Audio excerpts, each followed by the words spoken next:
Fala galera, beleza? Eu sou Enzo. Mangá da favela, esse mangá chamou minha atenção. Na verdade, eu acho que ele chamou a atenção de praticamente todo o otaku brasileiro. Sim, esse mangá se passa no Brasil e eu gostei dele e eu quis trazer. Vamos ver como é que esse japonês se vira nesse país tropical esquecido por Deus.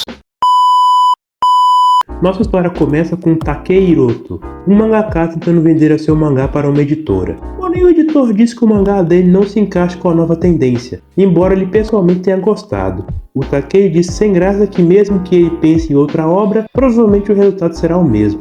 O editor fica em silêncio por um segundo e então diz que o Takei ainda tem a opção de se especializar em desenho, mas o desenho dele ainda precisa melhorar, principalmente na parte dos personagens. Em seguida sugere que o Takei vá conversar com um professor de uma escola especializada em mangá, pois eles estão sempre procurando gente para trabalhar lá. O Takei pensa que já ouviu esse tipo de avaliação sobre o mangá dele milhares de vezes. A arte é boa, mas a história é muito comum. O estilo de arte é muito antiquado, ninguém mais usa ele. Ele pensa que começou a desenhar aos 10 anos, e já se passaram 20. A única habilidade que ele aprimorou nesse tempo foi o sorriso falso. No final, o máximo que ele conseguiu foram 3 one-shots. O Takei já está com 30 anos e pensa que já é hora de seguir em frente. Então ele diz ao editor que vai tentar isso. De volta em casa, Takei arruma as malas para viajar. Ele pretende ir ao Brasil. A mãe dele se mostra preocupada e diz que vai ser um dia de viagem. O Takei diz que ele vai passar pelo Catar, então serão 30 horas. A mãe dele diz que é bem longe e pergunta por que ele não vai para algum lugar mais familiar aos japoneses, como o Havaí ou a Tailândia. O Takei diz que essa é uma viagem de mudança, e ele não vai conseguir mudar se for para algum lugar familiar. E continua dizendo que precisa ir para um lugar distante para cortar laços com seu passado e iniciar uma nova vida. Muito bonito, muito legal, mas você pode estar indo muito bem em direção ao pós-vida. Então, Takei Hiroto voou para o outro lado do mundo, bem longe do Japão, para deixar seus sonhos para trás. Agora no Brasil, o Takei diz que a paisagem é bem diferente do Japão. É um lugar bem colorido. Embora não seja tão quente quanto ele pensou que seria, muitas pessoas estão usando roupas leves. Isso aí é o normal, meu caro. Em seguida, o Takei diz que as ruas estão cheias de gente, e como ele pensou, tem muitos turistas. Ele para em uma banca de frutas e compra uma. O Takei se esforçou bastante para aprender português, pois queria fazer amizade com o pessoal que trabalha no restaurante do seu amigo brasileiro Renan, lá no Japão. A gadice é um excelente motivador. O Takei diz que essa é uma boa oportunidade para usar as palavras que aprendeu. E agora eu fiquei curioso, ele gastou quanto nessa fruta aí? Foi 2, foi 5, foi 10, foi 100? O Takei pensa que a segurança no Brasil varia muito dependendo da região, mas o Renan disse que ele pode passar a noite na casa dos pais dele, que é aparentemente em um lugar seguro, então ele deve ficar bem. Você está em São Paulo, você já está errado. Se você virar na esquina errada, meu filho, já é. O Takei parece ter andado por um tempo e entrado na rua errada. Ele não seguiu as instruções do Renan, tá nas mãos de Deus agora. Ela se pergunta se essa é a Paulista, mas a paisagem está muito diferente. E o Takei faz uma observação interessante. Os prédios mais à frente são bem diferentes das casas à sua volta. É como se houvesse uma fronteira invisível. Mas a observação do Takei é interrompida pelo estalo de um pipoco que um cara acabou de cantar para subir para tomar uma azeitona no meio da testa. Do outro lado da rua está o responsável pelo capotamento. O Takei demora um segundo para processar o que acabou de acontecer e em seguida dá um berro. Nesse momento, outros 3 caras surgem mandando bala house preta no guri, que capotou o primeiro cara, gritando se ele sabe quem manda naquela área e que o magrão vai acabar com ele. O Takei cai no chão em choque com a situação. Ele abre a mochila para pegar o celular e ligar para a polícia. Mais 2 caras em uma moto roubam a mochila dele. Ele tenta ir atrás, mas é inútil, e ele fica ali parado do lado do presunto do outro cidadão. E agora sim eu posso dizer, Takei Hiroto, seja muito bem-vindo ao Brasil. Ele se vira e olha para o cidadão que teve o CPF cancelado, e o choque faz querer vomitar. Enquanto tenta se acalmar, o Takei faz uma outra observação interessante. Uma pessoa acabou de ser mandada pro Vasco no meio da rua, em plena luz do dia, com muita gente em volta. E ninguém liga, não tem correria nem pânico. Já estamos acostumados, meu cara, isso aí é rotina. Nesse momento chega a polícia. Eles começam a olhar o corpo e um deles fala que essa vítima lhe é familiar e que provavelmente é da facção IM. Outro policial pergunta se o cara que escapou era do FSL. FSL, parece nome de partido político. Takei então se aproxima dos policiais e diz que suas coisas foram roubadas. O policial olha para ele e pergunta se ele é um turista. O Takei responde que sim. Em seguida ele aponta a direção por onde os ladrões fugiram. O policial então pergunta se ele tem dinheiro.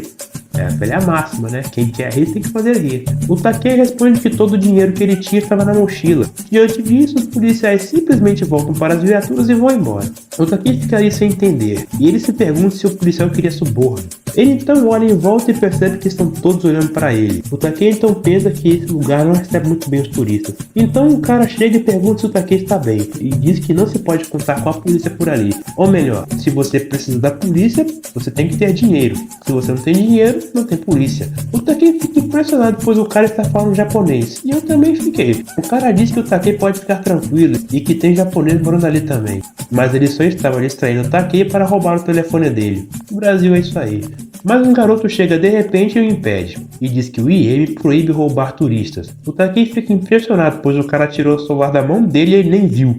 O cara fica com raiva, mas entrega o celular pro garoto. Ele diz pra ele não contar pro Gabi, e em seguida sai correndo. Agora sozinho com o garoto, o Takei se pergunta se o garoto realmente quer ajudá-lo, se ele tem que dar algo em troca, ou o garoto vai simplesmente levar o celular dele embora. O Takei tá aprendendo rápido, tá pegando as manhas já. Mas o garoto simplesmente leva o celular para o Takei e diz que tem muito asiático bobo por aí e que ele precisa ficar esperto. Tem que ficar ligado, meu filho. A quebrada roubam até seu apelido se você vacilar. O Takei agradece. O garoto olha para ele uma última vez e vai embora. A cena então corta para um lixão. O Takei seguiu o garoto até lá e pergunta onde ele pode se conectar à internet. O garoto diz que se o Takei subir as escadas à direita do ponto de ônibus, ele chegará à avenida principal e lá ele conseguirá conexão. O Takei nota antes de ir que o garoto está catando lixo e que outras pessoas também estão fazendo isso. O garoto também carrega um caderno de desenhos, mas o Takei não notou isso. A cena então corta para o Takei falando com sua mãe.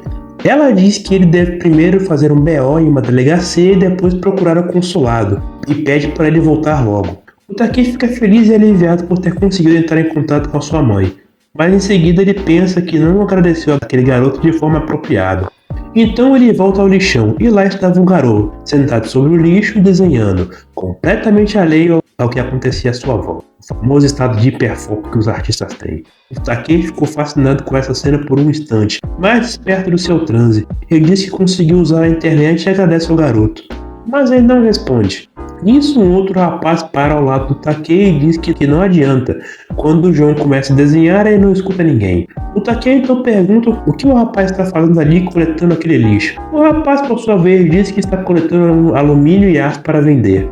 O Takei fica em silêncio e começa a subir a pilha de lixo em direção ao João, e se pergunta que tipo de desenho ele estará fazendo. Ao chegar perto do garoto, ele consegue ver seu caderno de desenhos, onde tem alguns dos desenhos que o João fez. O Takei então fala que, embora a perspectiva esteja uma bagunça, a arte não está ruim. Esse comentário quebra a concentração do João, que pergunta se o Takei entende de desenho, ao que o mesmo responde que mais ou menos. Então o João faz a ligação. Ele entende de desenhos e ele é japonês. Logo, ele só pode ser um mangaka. O João fica impressionado e muito empolgado. Ele pergunta se o Takei é mesmo um mangaka e se ele já tem um mangá publicado ou um anime. O Takei pensa que nunca teve nenhum dos dois. Ele então pergunta se a palavra mangaka é conhecida no Brasil. O João diz que sim e que quadrinhos japoneses são chamados de mangás. Ele continua perguntando quantos mangás o Takei já fez e quantos já lançou. O Takei fica sem saber como responder e pensa que explicar a diferença entre one-shots e serialização em português é complicado. O João continua dizendo que admira mangakas e pergunta como estava o desenho dele. O Takei pega o caderno de desenhos do João e pergunta qual é a idade dele. O João responde que tem 15. O Takei diz que é notável que o João desenhe coisas como aquelas com apenas 15 anos e que não existem muitos jovens no Japão que conseguem desenhar tão bem com essa idade. O João fica feliz com esse comentário, mas o Takei pensa que sentiu uma frustração incomensurável vendo os desenhos do João. Ele se pergunta por quê. Nisso, os dois se apresentam formalmente. O João resolve levar o Takei até sua casa para passar a noite. No caminho, ele diz que o conflito entre as facções IM e FSL é pesado, por isso é melhor não sair à noite. O Takei estranha o caminho e pergunta se a família do João não vai se incomodar se ele chegar do nada para passar a noite lá. O João diz que não, que a família dele adora visitas. Durante o resto do caminho, o Takei fica intrigado com a favela. Eles chegam à casa do João E o Takei se pergunta se vai sair vivo dali. É meio tarde pra você se preocupar com isso, né, meu caro? Lá eles são recepcionados pela mãe e a irmã do João. A irmã, que se chama Mia, pergunta se o Takei é um mangaka de verdade. A mãe se chama Isabel. Ela abraça o Takei e pergunta se ele já comeu comida brasileira. O Takei responde que sim e pensa que ela é muito bonita. A Mia diz que também quer um abraço. Isabel fala que a Mia não consegue se levantar para abraçá-la. O Takei repara nas pernas da Mia e vai até o sofá para abraçá-la e diz que é um prazer conhecê-la. A Mia parece ter algum tipo de problema nas pernas. Aqui eu já sinto um cheirinho de tragédia. A Mia mais uma vez pergunta se o Takei é um mangaka de verdade. Ele responde que sim e pensa que todo mundo está chamando ele de mangaka. O João então fala que o Takei achou o desenho dele bom. O Takei então pensa que eles são pessoas bem alegres e que ele tinha uma visão distorcida das favelas. Nem todos que vivem lá são de alguma facção. Nisso o João leva o Takei até o seu quarto. Lá o Takei já nota duas coisas. O teto é baixo. 2. Alguns mangás em uma mesa. Vagabond Berserk e Sakura Card Captor. Nada mais, nada menos que o puro ouro dos mangás. Nessa mesa também tinha um mangá que o João tinha desenhado. Um dos personagens chama a atenção do Takei. Um samurai, mas ele tem uma arma e um saco de lixo. O João diz que os japoneses gostam de limpeza, então os samurais também deveriam gostar. O Takei pensa que o João teve essas ideias inovadoras por não ter muita noção de como é a cultura japonesa. O João diz que admira mangakas, então desenha todo dia. Ele não acha que vai conseguir ser um, mas gosta de sonhar um pouco. Takei então pergunta se o João quer desenhar mangás no estilo brasileiro ou americano. O João responde que no japonês. Ele fala que existem muitos brasileiros que sonham em ser mangakas. Alguns até aprendem japonês com esse propósito em mente. O João também diz que gosta de mangás japoneses porque eles transmitem mensagens não só com palavras, mas também com imagens. Até as cenas de diálogo são dinâmicas e legais. O Takei fica sem graça e pensa que até parece que elogia pra ele. O João continua dizendo que mangás no Brasil são caros, então ele não tem muito. Por isso ele relê os mesmos volumes várias vezes e copia os desenhos. O Takei então pergunta quanto tempo o João fica desenhando. O João para e pensa. Então ele diz que de manhã ele vai pro trabalho, depois ele vai pra escola, depois ele vai pro lixão, depois vende o que ele achou no lixão, e aí ele faz as compras da casa. E depois ele desenha até de manhã. O Brasil é level hard. O Takei pensa sobre tudo isso. O João então diz que desde que o pai dele morreu, ele não tem muito tempo para desenhar. Ele gostaria de poder desenhar mais. Então o João pergunta se os mangakas se divertem desenhando mangá o tempo todo. Isso desperta uma memória em Takei. Quando criança ele desenhava durante a noite. Ele dizia que o tempo que passava na escola era frustrante e que queria desenhar durante o dia. O Takei também lembra de uma reunião com um editor. O editor disse que o Takei não conseguia superar a expectativa dos leitores, embora ele esteja seguindo as normas padrões de como desenhar mangá. Mas o editor questionou se desenhar mangá se baseando em outros mangás ou em desenhar. O que ele quer dizer basicamente é que o trabalho do Takei não tem alma, não tem uma identidade própria. O editor também pergunta se esse é o limite da imaginação do Takei. O Takei se abala com a frustração e lembra que veio para o Brasil justamente para esquecer a vida de mangaka. Nesse momento, Gabi, o irmão mais velho do João, chega. Ele entrega dinheiro para sua mãe e diz que essa semana foi meio apertada. Em seguida, cumprimenta a Mia. O João e o Takei saem do quarto. O João apresenta o Takei para o Gabi e diz que ele é um mangaka japonês. O Gabi fica intrigado e pergunta se o Takei está tendo uma boa viagem. O Takei responde que sim, mas ele repara na tatuagem de IM no ombro do Gabi e principalmente no berro que ele carrega. O Gabi se aproxima do Takei e diz que o João admira muito os mangakas e pede para o Takei ensiná-lo a desenhar mangá. O Takei responde nervosamente que sim. O Gabi mal chegou e tem que sair novamente. Ele pede para o João cuidar da casa e o João diz para o Gabi ter cuidado com os caras da FSL. Nisso o Gabi se vai. O Takei fica na dúvida se ele está seguro nessa casa ou não. Então o João pede para o Takei fazer um desenho para ele, pois ele quer ver como o mangaka desenha. A Mia também quer ver. O Takei fica nervoso com medo de desapontá-los. Até a Isabela ficou interessada. Então o Takei diz que vai retrabalhar o mangá do João. O João pergunta o que é retrabalho. O Takei mostra na prática, começando a desenhar, dando seus próprios toques nos desenhos do João. E também desenha esboços do João, da Mia e da Isabela. Ao final ele diz que retrabalho é tipo isso. E entrega os desenhos para que todos vejam.